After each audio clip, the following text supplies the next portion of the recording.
औज़ुबिल्लाहिमिनश्शैतानिर्रजीम बिस्मिल्लाहिर्रहमानिर्रहीम। अस्सलाम वालेकुम व्यूअर्स, कैसे हो सब। तो आज की अपनी इस वीडियो के अंदर हम लोग डिस्कस करने वाले हैं lecture number 2 CS506 web design and development Java.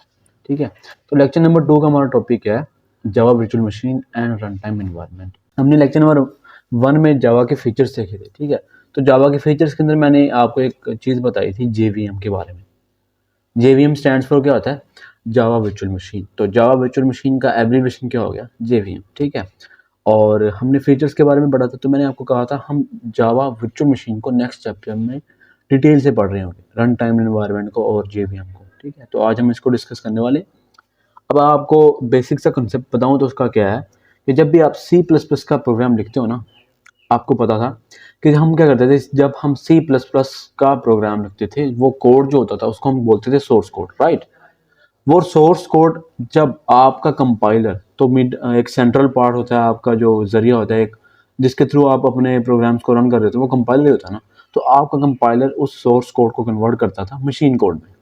ठीक है, जब वो मशीन कोड में कन्वर्ट होता था, जैसे ही प्रोग्राम रन होता था, आपके पास आउटपुट आती थी, तो आपको क्या मिलता था, object code, right. Source code और ऑब्जेक्ट कोड का आपको बेटर वे में आइडिया होगा क्या होता है क्या नहीं होता। ठीक है, आपको पता होगा 201 304 आपने अच्छे से पढ़ी है। ओके, तो C++ में क्या था, मशीन कोड में डायरेक्टली कंपाइलर कन्वर्ट कर रहा है। ठीक है, लेकिन जावा में क्या है, जावा में ये चीज़ नहीं है। जावा में ये चीज़ नहीं है। जावा क्या करता है, जावा आपका सोर्स कोड लेता है। ठीक है, वो आपका सोर्स कोड बजाय मशीन कोड में कन्वर्ट करने के, वो आपका सोर्स कोड कन्वर्ट करता है बाइट कोड में। ठीक है, वो किसके थ्रू करता है, आपका वो होता है, आपका सारा प्रोसेस होता है जावा वर्चुअल मशीन के थ्रू।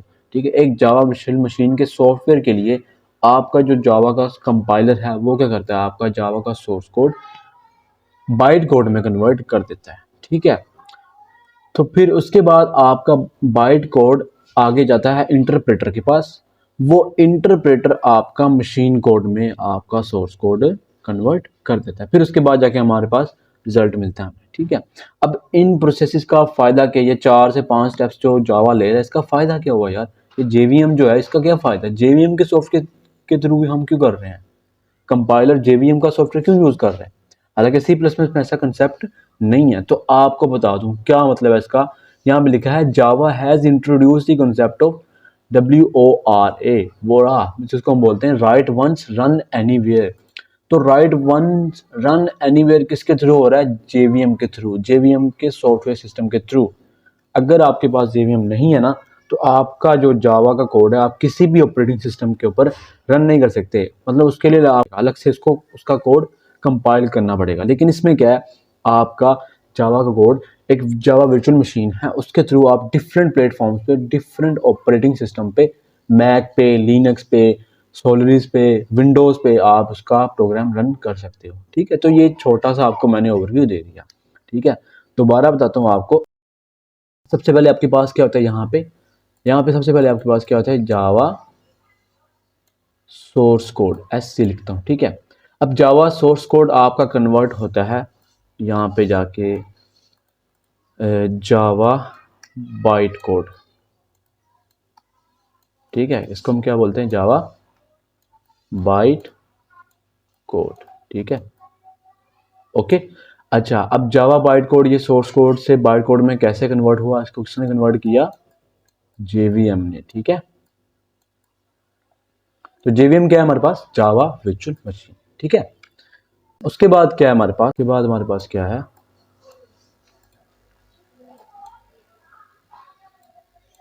JVM जावा बाइट कोड से फिर कन्वर्ट हुआ हमारे पास, जावा बाइट कोड गया हमारे पास किसके पास, इंटरप्रेटर के पास, सॉरी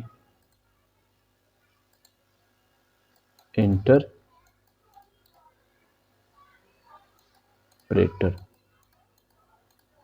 इंटरप्रेटर की स्पेलिंग सही हो तो ठीक है यार, मिस्टेक हो जाती है। ओके, अब इंटरप्रेटर ने क्या किया, इसकी कन्वर्जन कर दी मशीन कोड में। ठीक है, ओके, मशीन कोड में।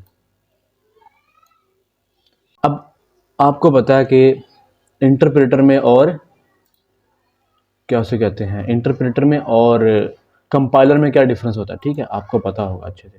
अगर आप लोगों ने सी प्लस प्लस पढ़ी है ना तो आपको इंटरप्रेटर में और कंपाइलर में डिफरेंस पता होगा, ठीक है। तो इंटरप्रेटर और कंपाइलर क्या होता है, आपका इंटरप्रेटर क्या करता है, आपका इंटरप्रेटर आपका कोड लाइन बाय लाइन क्या करता है, रीड करता है, फिर उसको एग्जीक्यूट करता है। लेकिन कंपाइलर क्या करता है, एट अ टाइम पूरा कोड रन कर देता है और उसको कंपाइल भी कर देता है, ठीक है। तो ये कंपाइलर और इंटरप्रेटर में डिफरेंस होता है। तो ये देखो आपको बुक में भी आपको ऐसे ही करके दिखाया हुआ उन्होंने। सबसे पहले आपके पास क्या हुआ, जावा का सोर्स कोड आया, उसको जावा कंपाइलर के थ्रू उसने क्या किया, जावा बाइट कोड में कन्वर्ट किया, और जावा बाइट कोड ने जावा इंटरप्रेटर को यूज करके उसको मशीन कोड में कन्वर्ट कर दिया। और ये सारा प्रोसेस किसके थ्रू हुआ, जेवीएम के थ्रू हुआ, ठीक है।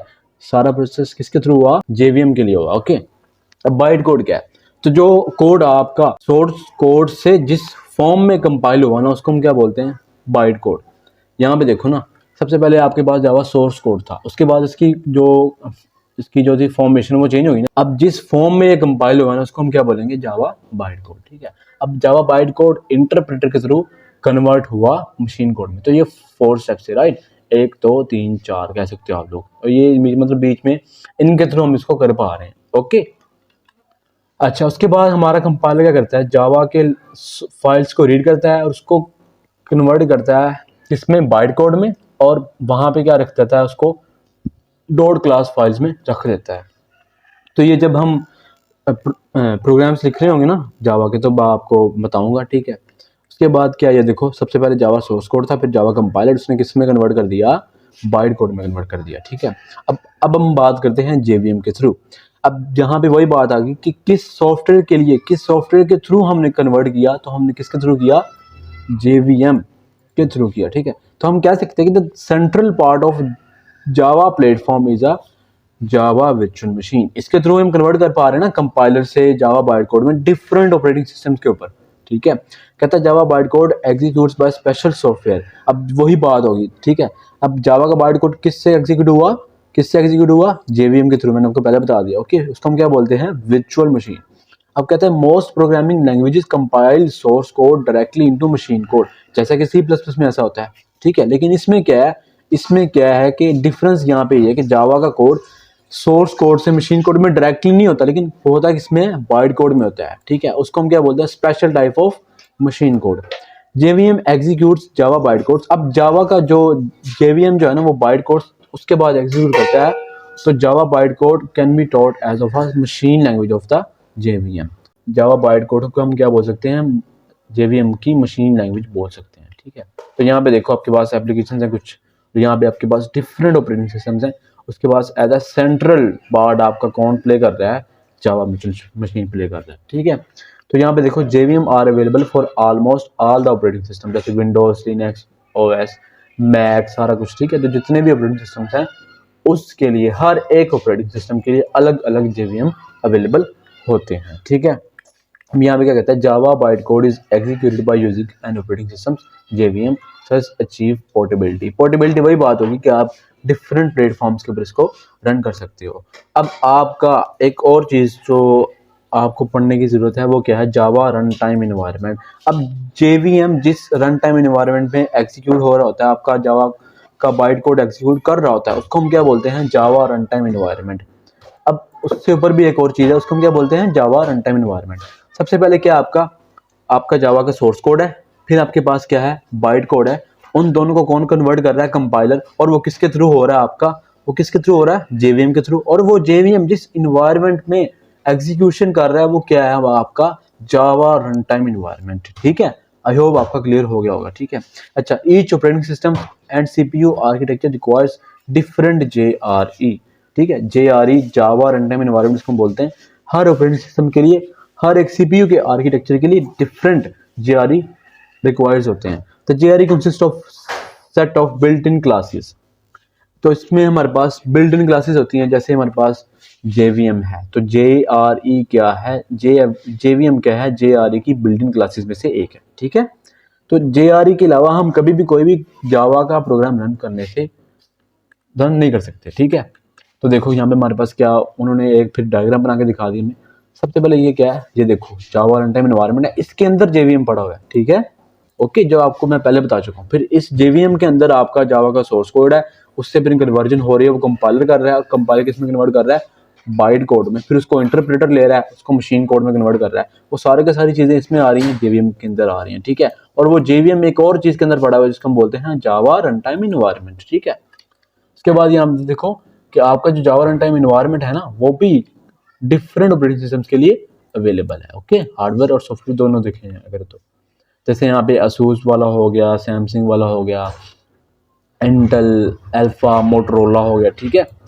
तो डिफरेंट ऑपरेटिंग सिस्टम के लिए अवेलेबल है, ठीक है। तो ये सारा कुछ अब देखो, इन सब को ये जावा रन टाइम इन्वायरमेंट भी एक और चीज के अंदर होता है। जावा रन टाइम इन्वायरमेंट भी एक और चीज के अंदर होता है जिसको हम बोलते हैं जेडीके। जावा रन टाइम इन्वायरमेंट भी किसके अंदर होता है, एक और चीज के अंदर होता है, ठीक है। अब जावा रन टाइम इन्वायरमेंट क्या होता है भाई, वो भी एक और चीज के अंदर होता है, JRE एक और चीज के अंदर होता है जिसको हम बोलते हैं JDK। अब ये JDK क्या है हमारे पास, इसको हम बोलते हैं जावा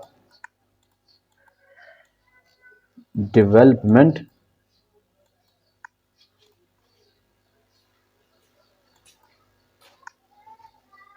इसको हम क्या बोलते हैं, किट, ठीक है। तो भाई सारा काम ही मेन, आपका जो मेन काम है ना वो JDK कर रहा होता है। दोबारा बताऊं आपको, आपका मेन काम कौन कर रहा है भाई, JDK कर रहा है, ठीक है। कौन कर रहा है, JDK, ओके। तो JDK के थ्रू ही आप लोग JRE चलाते हो, फिर JRE के अंदर आप जावा JVM चलाते हो, फिर JVM के अंदर आप लोग क्या करते हो, जावा का बाइट कोड चलाते हो, उसको कन्वर्ट करते हो आप लोग किसमें, सोर्स कोड में, सॉरी बाइट कोड में। फिर बाइट कोड से आप इंटरप्रेटर के थ्रू उसको मशीन कोड में कन्वर्ट करते हो। तो कितनी चीजें हैं आपको, ठीक है। तो एक के अंदर एक चीज है, फिर वो किसी के अंदर चीज है, वो किसी के अंदर चीज है, मतलब ओके। आपको आई होप क्लियर हो गया होगा, ठीक है। तो यहाँ पे आपको आपको समराइज करने के लिए मैं आपको एक पिक्चर दिखाता हूँ, ये देखो।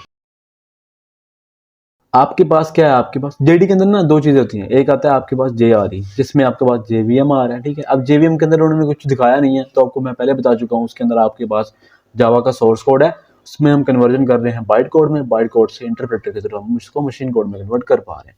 उसके बाद हमारे पास JRE के अंदर क्या होता है, सेट ऑफ लाइब्रेरीज होती हैं, .jar फाइल्स होती हैं और कुछ अदर फाइल्स होती हैं, ठीक है। उसके बाद हमारे पास यहाँ पे डेवलपमेंट टूल्स भी होते हैं JDK के अंदर। वो क्या है हमारे पास, जावा सी, जावा डॉक एटसेट्रा टूल्स होते हैं सारे। तो जो हम आगे जाके लेक्चर नंबर 23 से स्टार्ट कर रहे होंगे, ठीक है, जावा सी, तो ये सारा कुछ हम वहां से डिस्कस कर रहे होंगे जब हम वेब बेस्ड एप्लीकेशंस के ऊपर डिस्कशन कर रहे होंगे, ठीक है। तो ये आपके पास समराइज कर दिया मैंने आपको, तो आई होप आपको गाइस क्लियर हो गया होगा, ओके। उसके बाद हमारे पास क्या है, Java program development and execution steps. तो यहाँ पे आपके पास ना 5 फेजेस होते हैं जिसके थ्रू ना जावा का जो है ना प्रोग्राम एग्जीक्यूशन के मतलब फेजेस से गुजरता है। तो कौन कौन से आपके पास, सबसे पहले एडिट, फिर क्या है कंपाइल, फिर क्या है लोड, फिर क्या है वेरीफाई एंड एग्जीक्यूशन। कंपाइल में वही चीज सोर्स कोड से बाइट कोड, ठीक है। तो चलो अब इसको हम बारे बारे डिस्कस करते हैं। सबसे पहले आपके पास एडिटर क्या होता है, एडिट से एडिटर। एडिटर क्या होता है, फॉर एग्जाम्पल आपके पास C++ है ना, तो C++ का प्रोग्राम किस एडिटर में आप रन कर रहे थे, आपको पता होगा, राइट। आपने गेस कर लिया, राइट। तो क्या था हमारे पास, डेव C++, राइट। तो यहाँ पे हमारे पास इसके भी कुछ एडिटर्स होते हैं जहां पे आपका प्रोग्राम क्रिएट किया जाता है, एडिट किया जाता है और उसको डिस्क में स्टोर किया जाता है, ठीक है। उसके बाद देखो यहाँ पे सारा लिखा हुआ है, यहाँ पे program is created in the editor and stored on the disk, ठीक है। प्रोग्राम कहाँ पे क्रिएट किया जा रहा है, एडिटर में, और उसको कहाँ स्टोर किया जा रहा है, डिस्क पे, ठीक है। उसके बाद हमारे पास क्या है, compiler creates byte codes and stores them on disk. वही बात आगे कंपाइलर करता है, बाइट कोड क्रिएट करता है, उसको डिस्क में स्टोर कर देता है, ओके। उसके बाद हमारे पास क्या है, class loader. Class loader puts bytes code into the memory, ठीक है। जो क्लास लोडर क्या करता है, आपकी फाइल्स को लोड करता है और उसको डॉट क्लास वाली फाइल में मेमोरी में लोड करके रख देता है, ओके। उसके बाद हमारे पास होता है बाइट कोड वेरीफायर। अब यहाँ पे बाइट कोड वेरीफायर क्या होता है, बाइट कोड्स को आपको पता लग गया है, सोर्स कोड्स में सोर्स कोड आपका कंपाइलर कन्वर्ट कर रहा है बाइट कोड में, तो वो आगे आके फिर बाइट कोड का वेरीफाई भी करता है कि ये बाइट कोड जो वेरीफाई कर रहे हो ये वैलिड भी है कि नहीं। फॉर एग्जाम्पल आप किसी दो नेटवर्किंग पे नेटवर्किंग प्रोग्रामिंग कर रहे हो, ठीक है। तो आप लोग जावा प्रोग्रामिंग के थ्रू नेटवर्किंग कर रहे हो और आप लोग जावा की फाइल्स को शेयर कर रहे हो, ठीक है।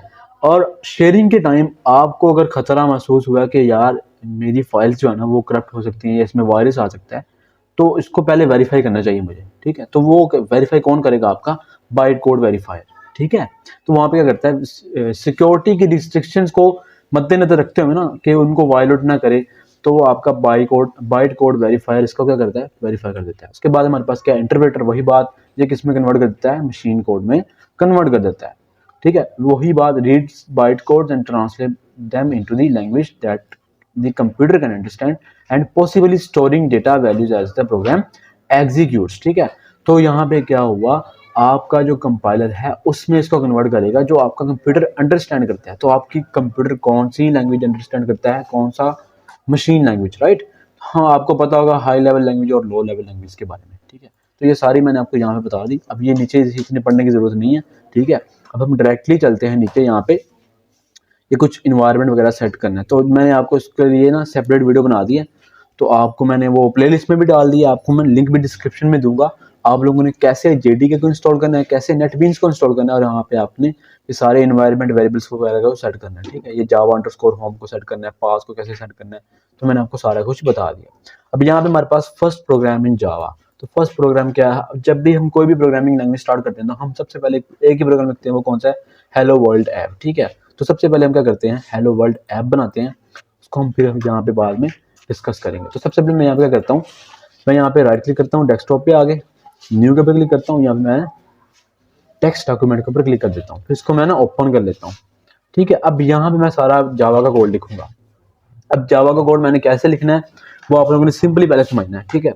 आप लोग अगर C++ बैकग्राउंड से होना तो आपके लिए ये बहुत ईजी होगा। सबसे पहले मैं यहाँ पे लिखूंगा पब्लिक क्लास, ठीक है, मैंने कहा हेलो वर्ल्ड, ठीक है, okay, public class hello world. अब यहाँ मैंने क्या करना है, यहाँ पे लिखना है पब्लिक स्टैटिक वॉइड मेन, ठीक है। मैंने यहाँ पे क्या लिखना है, स्ट्रिंग आर्ग्स। उसके बाद मैं इसको यहाँ पे ब्रैकेट्स ओपन कर ली, यहाँ पे ब्रैकेट्स को क्लोज कर दिया, और यहाँ पे मैंने एक आपको सैंपल देने के मैंने यहाँ पे लिख दिया सिस्टम डॉट, आपको घबराने की जरूरत नहीं है, मैं आपको एक एक चीज बताऊंगा, ठीक है।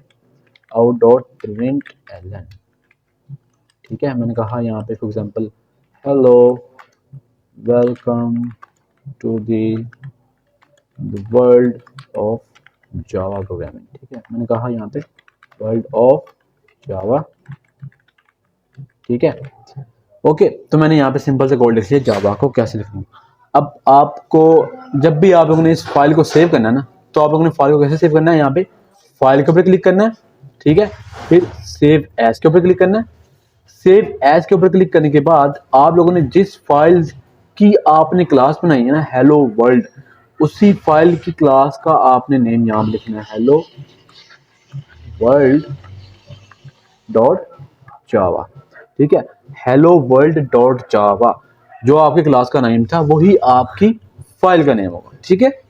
जो आपकी क्लास का नेम था वही आपकी फाइल का नेम होगा। अब यहाँ पे आपको कुछ दिखाना है मैंने, तो मैं इसको ना यहाँ पे क्या करता हूँ, फिलहाल यहाँ से बंद करता हूँ और इसको थोड़ा ना छोटा कर लेता हूँ। अब यहाँ पे देखो जरा गौर करना, मैंने आपको क्या बताया था, आपका जो कंपाइलर क्या करता है उसका डॉट क्लास फाइल में इसको कन्वर्ट कर देता है, ठीक है। मैंने कहा मैं आपको बताऊंगा सेव एज, मैंने कहा यहाँ पे क्लास का नेम क्या हमारे पास, हेलो वर्ल्ड डॉट जावा, ठीक है। मैंने जैसे ही हेलो वर्ल्ड डॉट जावा लिखा ना, मैंने सेव के ऊपर क्लिक किया, तो यहाँ पे गौर करना डेस्कटॉप पे आपके पास एक फाइल बन के आ जाएगी डॉट जावा के नाम से, ठीक है। ये देखो हेलो वर्ल्ड डॉट जावा बन के आ गई, ठीक है। अब देखो पब्लिक, आपको पता है पब्लिक क्या होता है कि कोई भी चीज आप लोगों ने क्लास का नेम हमेशा आपका क्या होना चाहिए, पब्लिक कीवर्ड के साथ होना चाहिए, ठीक है। आपको बता रहा हूँ क्लास का नेम हमेशा आपका पब्लिक कीवर्ड के साथ होना चाहिए, उसके बाद क्लास का कीवर्ड, उसके बाद आपकी क्लास का नेम, फिर ओपनिंग ब्रैकेट्स, फिर क्लोजिंग ब्रैकेट्स, ठीक है। और उसके अंदर हमारे पास मेन फंक्शन होता है, ठीक है, मेन फंक्शन होता है। अब मेन फंक्शन में हमारे पास कुछ आर्गुमेंट्स होते हैं जो आपने हमेशा पास करने हैं। ये आप लोग चाहे ऐसे लिख लो, ठीक है, या फिर चाहे ऐसे लिख लो, ये आपकी मर्जी है, ठीक है। ये आप यहाँ पे जो आर्ग्स लिखा हुआ आप यहाँ पे कुछ भी लिख लो, तैमूर लिख लो, ठीक है, आप यहाँ पे अपना नेम लिख लो, कुछ भी लिख सकते हो, लेकिन ये साथ में ये इसको आप लोगों ने एरेज के साथ लिखना है, ओके। उसके बाद ये simple system dot out dot print एलन क्या करता है, आपका स्क्रीन के ऊपर आपका प्रिंट कर देता है। प्रिंट एलन लिखो तो न्यू लाइन पे प्रिंट होगा, अगर जस्ट प्रिंट लिखो तो सेम ही लाइन पे प्रिंट हो जाएगा, ठीक है। तो अगर मैं प्रिंट एलन लिखूं, अगला कुछ और लिखना चाहूँ तो वो न्यू लाइन पे प्रिंट हो जाएगा, ठीक है। अच्छा, अब देखो मैंने यहाँ पे क्या लिखा है, डबल कोट्स के अंदर वही आप जैसे लिखते थे ना, सी आउट लिखते थे C++ के अंदर, राइट, ऐसे आप लोग लिखते थे सी आउट, ठीक है। मैं लिखता था यहाँ पे हाय तैमूर, ठीक है। तो यही काम यहाँ पे हो रहा है, ओके। तो यहाँ पे हम क्या कर रहे हैं, सिस्टम डॉट आउट, सिस्टम क्या आपके पास एक क्लास है, ठीक है, सॉरी सिस्टम के आपके पास एक लाइब्रेरी है, उसकी एक क्लास है डॉट आउट, और उस क्लास का एक ऑब्जेक्ट है और एक एक मेथड है प्रिंट एलन, ठीक है, जो हमारे पास क्या कर रहा है, न्यू लाइन में कुछ भी प्रिंट करवाना चाहो तो करवा रहा है, ठीक है। आई होप गाइस आपको क्लियर हो गया और लास्ट पे सेमीकोलन लाजमी डालना जैसे सी प्लस में था, ओके। तो यही आपकी थी, मतलब यहाँ पे जैसे हमने बना लिया। अब इसको रन कैसे करना है, इसको मैंने सेव कर देना है, ठीक है, सेव कर दिया। अब देखो आपके पास हेलो वर्ल्ड आ चुका है। अब यहाँ पे आप लोगों ने क्या करना है, CMD को सर्च करना है। यहाँ पे क्या लिखना है, कमांड प्रॉम्प्ट या लिख लो, या फिर आप यहाँ पे लिख लो CMD, क्या लिख लो यहाँ पे CMD, ओके। तो मैंने CMD लिखा यहाँ पे, इसके ऊपर क्लिक किया। अब देखो जैसे मैंने इसके ऊपर क्लिक किया आपके पास ये ऐसे कमांड प्रॉम्प्ट आ जाएगा। सबसे पहले आप लोगों ने इसका पास देखते हैं ये कहाँ पड़ा हुआ है, तो मैंने यहाँ पे इसकी राइट क्लिक किया, प्रॉपर्टीज में गया, तो देखो यहाँ पे मेरे कहाँ पे पड़ा हुआ है, वन ड्राइव में जाके डेस्कटॉप के अंदर पड़ा हुआ है, ठीक है। तो मैं यहाँ पे क्या करता हूँ, सबसे पहले मैं जाता हूँ यहाँ पे, मैंने कहा चेंज डायरेक्टरी वन ड्राइव, आप लोग अपने हिसाब से देख लेना पाथ कौन सा होगा। फिर मैंने कहा वन ड्राइव में चला गया, मैंने कहा चेंज डायरेक्टरी डेस्कटॉप में जाओ, ठीक है। तो अब यहाँ पे चला गया डेस्कटॉप में, ठीक है। अब देखो आप लोगों ने इस प्रोग्राम को रन कैसे करना है, आप लोगों ने सिंपली लिखना है जावा सी, ठीक है, जावा सी लिखने के बाद स्पेस देना। अब यहाँ पे आपका कमांड प्रॉम्प्ट इस जगह पे खड़ा हुआ है, इस डेस्कटॉप के ऊपर, ठीक है। तो यहाँ पे हमारे पास फाइल कौन सी, हेलो वर्ल्ड। तो हमने हेलो वर्ल्ड को किससे सेव किया था, मैंने कहा हेलो वर्ल्ड डॉट किस एक्सटेंशन से सेव किया था, जावा के एक्सटेंशन से, राइट। अब जैसे मैंने हेलो वर्ल्ड डॉट जावा के ऊपर क्लिक करना है ना, तो इसने क्लास बना देनी है, डॉट क्लास के नाम से किसने फाइल बना देनी है, ओके। तो मैंने जैसे एंटर करना, तो यहाँ पे देखना आपके पास एक फाइल बन चुकी है, यहाँ पे साइड पे देखना, ये देखो ये एक क्लास के नाम से एक फाइल बन चुकी है। अब आपका प्रोग्राम क्या हो चुका है, सोर्स कोड से बाइट कोड में कन्वर्ट हो चुका है, और बाइट कोड से फिर इंटरप्रेटर के थ्रू मशीन कोड में भी कन्वर्ट हो चुका है, ठीक है। अब फाइनल रिजल्ट है जो हमने प्रिंट करना है। अब यहाँ पे हमने क्या लिखना है, जावा स्पेस देके फिर हमने क्या लिखना है यहाँ पे अपनी फाइल का नेम। तो फाइल का नेम क्या है, हेलो वर्ल्ड, ठीक है, हेलो वर्ल्ड, फिर एंटर क्लिक करना है, ठीक है। अब जैसे मैंने एंटर किया तो जो मैंने वहां पे फाइल के अंदर लिखा था तो आपके पास यहाँ पे प्रिंट होके आ गया, hello welcome to the world of Java programming, ठीक है। आई होप गाइस आपको क्लियर हो गया होगा। तो अब ये तो था हमारे पास नोट पैड के थ्रू तो मैंने आपको पिछली वीडियोस में बताया था कि आप अपाचे नेटबीन्स और जेडीके को इंस्टॉल करके कर सकते हो। अब हम इसको करते हैं नेटबीन्स के थ्रू, ठीक है। तो यहाँ पे देखो मैंने नेटबीन्स को इंस्टॉल किया हुआ है, मैं इसको कर लेता हूँ ओपन, ठीक है। तो मैंने आपको सारा सेट ऑफ इन्वायरमेंट सेट करना, इंस्टॉलेशन करना, सारा कुछ गाइड कर दिया होगा, राइट। तो आपको क्लियर हो गया होगा ये चीज़ सारी। मैंने आपको एक सेपरेट वीडियो दूंगा, उसका लिंक दूंगा डिस्क्रिप्शन में, तो ज़रा ये ओपन होने दो नेटबीन्स को। आपको सारी मैंने गाइड कर दिया होगा वहाँ पे, कैसे नेटबीन्स को इंस्टॉल करते हैं, जेडी को कैसे करते हैं, कैसे इंस्टॉलमेंट इन्वायरमेंट वेरिएबल को सेट करते हैं, आपका सारा इंस्टॉलेशन, आपका इन्वायरमेंट इंस्टॉलेशन मैंने आपको सारा गाइड कर दिया हुआ है, ठीक है। तो सिंपली अब मैं क्या कर रहा हूँ, नेटबीन्स को ओपन कर रहा हूँ। तो गाइस आपका ये ओपन हो चुका है ठीक है। तो आप लोगों ने क्या करना है, यहाँ पे सिंपली इसको क्लोज कर देना, ये जो स्टार्टअप वाला पेज ओपन होगा ना। और ये देखो जैसे मैंने फाइल बनाई हुई थी न्यू डॉट जावा की, इसने डायरेक्टली इसको पिक कर लिया था। तो इसको फिलहाल मैं बंद करता हूँ यहाँ से, इसको भी बंद करता हूँ। अब मैंने क्या करना है, यहाँ पे फाइल के ऊपर क्लिक करना है, यहाँ पे न्यू प्रोजेक्ट के ऊपर क्लिक कर देना है, ठीक है। न्यू प्रोजेक्ट के ऊपर क्लिक करने के बाद आपके पास ऐसे ऑप्शन आएगा, आप लोगों ने जावा विद आर्ट के ऊपर क्लिक करना है, और यहाँ पे आने के बाद आप लोगों ने यहाँ पे जावा विद आर्ट के ऊपर क्लिक करना है इधर, और यहाँ पे जावा एप्लीकेशन के ऊपर क्लिक कर देना है, ओके। फिर आप लोगों ने नेक्स्ट के ऊपर क्लिक करना है। अब यहाँ पे आप लोगों ने अपनी फाइल का नेम देना है, तो मैं यहाँ पे कहता हूँ हेलो वर्ल्ड, ठीक है, हेलो वर्ल्ड लिख दिया। तो ये डॉट जावा खुद डाल रहे हो, आपने यहाँ पे डॉट जावा नहीं लिखना, ठीक है। फिनिश के ऊपर क्लिक कर देना, यहाँ पे क्रिएट मेन क्लास के ऊपर टिक रहने देना आप लोगों ने, ठीक है, ताकि आपके पास मेन क्लास भी बन के आ जाए, ओके।